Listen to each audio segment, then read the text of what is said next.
بسم اللہ الرحمن الرحیم۔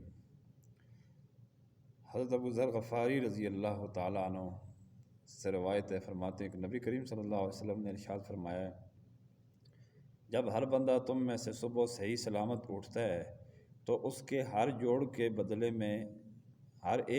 بدلے میں ایک صدقہ ہے۔ تو آپ نے فرمایا کہ ہر تسبیح یعنی سبحان اللہ کہنا صدقہ ہے، ہر تحمید ایک مرتبہ الحمدللہ کہنا صدقہ ہے، ہر تحلیل لا الہ الا اللہ کہنا صدقہ ہے، اور عمل بالمعروف یعنی نیکی کا حکم کرنا صدقہ ہے، اور نہی عن المنکر برائی سے منع کرنا صدقہ ہے۔ بس ان سب سے بڑھ کر 2 رکعت چاشت کے وہ کفایت کر جائیں گے۔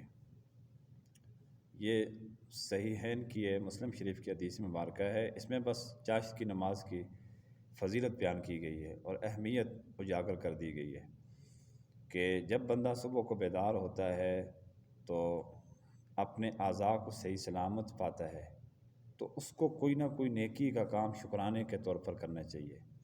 تو اس شکرانے کی تفصیلات ہے کافی ساری بیچ میں، جیسے میں نے ابھی ذکر کر دی، لیکن اس میں جو بڑھ کر سب سے اعلیٰ چیز ہے وہ یہ ہے کہ وہ 2 رکعت نماز چاشت کے پڑھ لے، چاشت کی نیت سے۔ جب سورج قدرے بلند ہو جاتا ہے اور کرنیں پھیلنی شروع ہو جاتی ہیں، اشراق کے بعد ہے اس کا وقت، تو وہ یہ نماز بندہ پڑھے تو یہ 360 جوڑ ہیں انسان کے جسم کے اندر، تو 2 رکعتیں ہیں، 360 جوڑ کی طرف سے صدقہ ادا ہو جائے گا۔ اللہ تبارک و تعالی اس کو اپنے دربار میں قبول فرمائیں گے۔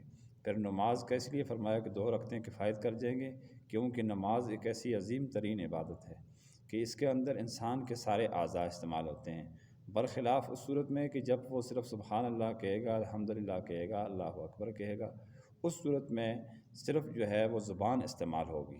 لیکن جب وہ نماز پڑھے گا باقاعدگی سے، اس میں پاؤں بھی، ہاتھ بھی، ماتھا بھی، زبان بھی، آنکھیں بھی، جتنے بھی انسان کے اعضاء ہیں اور جتنے بھی جوڑ ہیں خاص طور پر وہ استعمال ہوں گے، تو وہ اس کی طرف سے، اس کے جوڑ کی صحیح سلامتی ہونے کی طرف سے شکریہ ادا ہو جائے گا اللہ تعالیٰ کی نعمتوں کا۔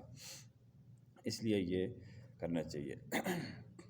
ایک اور حدیث کے اندر یہ آتا ہے، وہ بھی ابن ماجہ کی روایت ہے کہ من حافظ علی شفاعۃ الضحیٰ غفرت لہ ذنوبہ وان کان مثل زبد البحر۔ اگر کسی نے چاشت کے 2 گانا پر پابندی کی تو اس کے گناہ معاف ہو جائیں گے، صغیرہ گناہ اگرچہ سمندر کی جھاگ کے برابر ہوں۔ یہ دیکھیں کتنی بڑی فضیلت ہے کہ انسان کا کوئی وقت، خاص طور پر ہم لوگوں کا جو وقت ہے، وہ اللہ تعالیٰ کی نافرمانی اور گناہوں کے بغیر نہیں گزر رہا، برعکس معاملہ بالکل۔ اولیاء کرام، مشائخ، صحابہ کرام، نبی پاک صلی اللہ علیہ وسلم، ان سب کے جو قیمتی لمحات تھے اور وقت تھے وہ سارے کے سارے عبادت میں صرف ہوتے تھے۔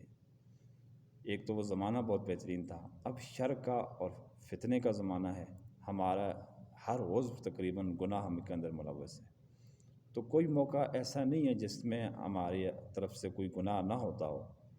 تو اگر دن بار میں 2 نفلوں کی وجہ سے اس کی تلافی ہو سکتی ہے، ہمارے لیے بڑی نعمت کی بات ہے، ہماری آخرت کے لیے بڑی آسانی کی بات ہے۔